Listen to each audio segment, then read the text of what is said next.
Ventso ny atsaranao ry Madagasikara. Tanindrazako tsy foiko, tsy atakaliko ny aniafa.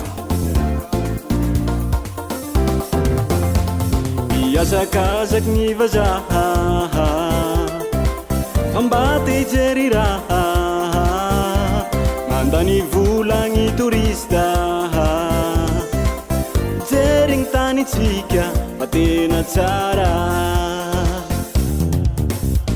Miazakazaky ny vazaha, ambate hijery raha, mandany vola ny turista, jery ny tanitsika fa tena tsara.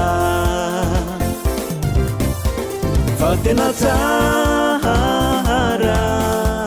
Madagasikara, tsy le filaza.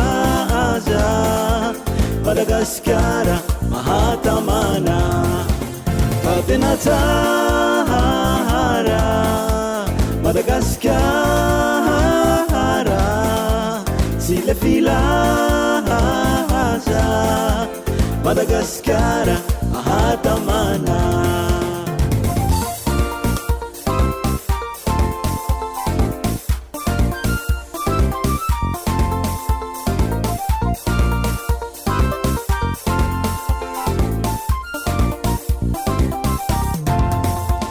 Manakarena ary tena mana raha maro, babon'izay mandalo. Tena tamana ny vahiny eto amitsika, kanefa tsika indraindray to tsy mahita. Fa tena tsara mampalahelo tsika olombelo, fa tsy mba mety afapo amizay anagna, ary tsy mahay mikolokolo mikely anagna fa manimba raha.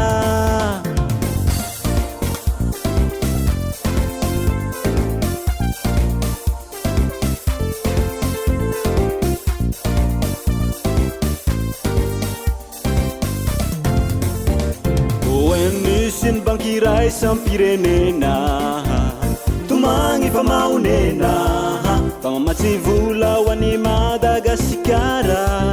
Efatra mizambola taraiky aty afara i Gasikara. Ka ho anareo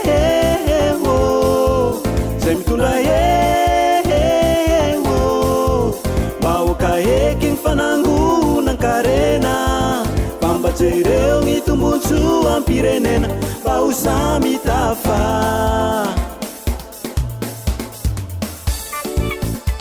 Atsangano ny tanany zay tian'i Madagasikara.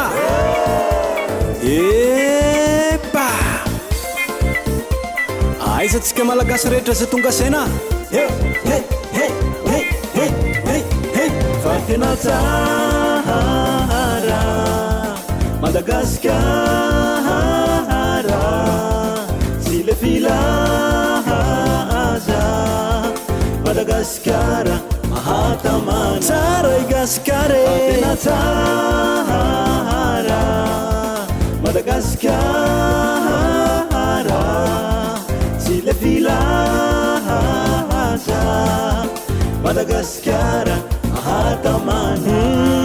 Tiako Madagasikara mahatamana. Tsatakaloko ny anihafa. Madagasikara mahatamana.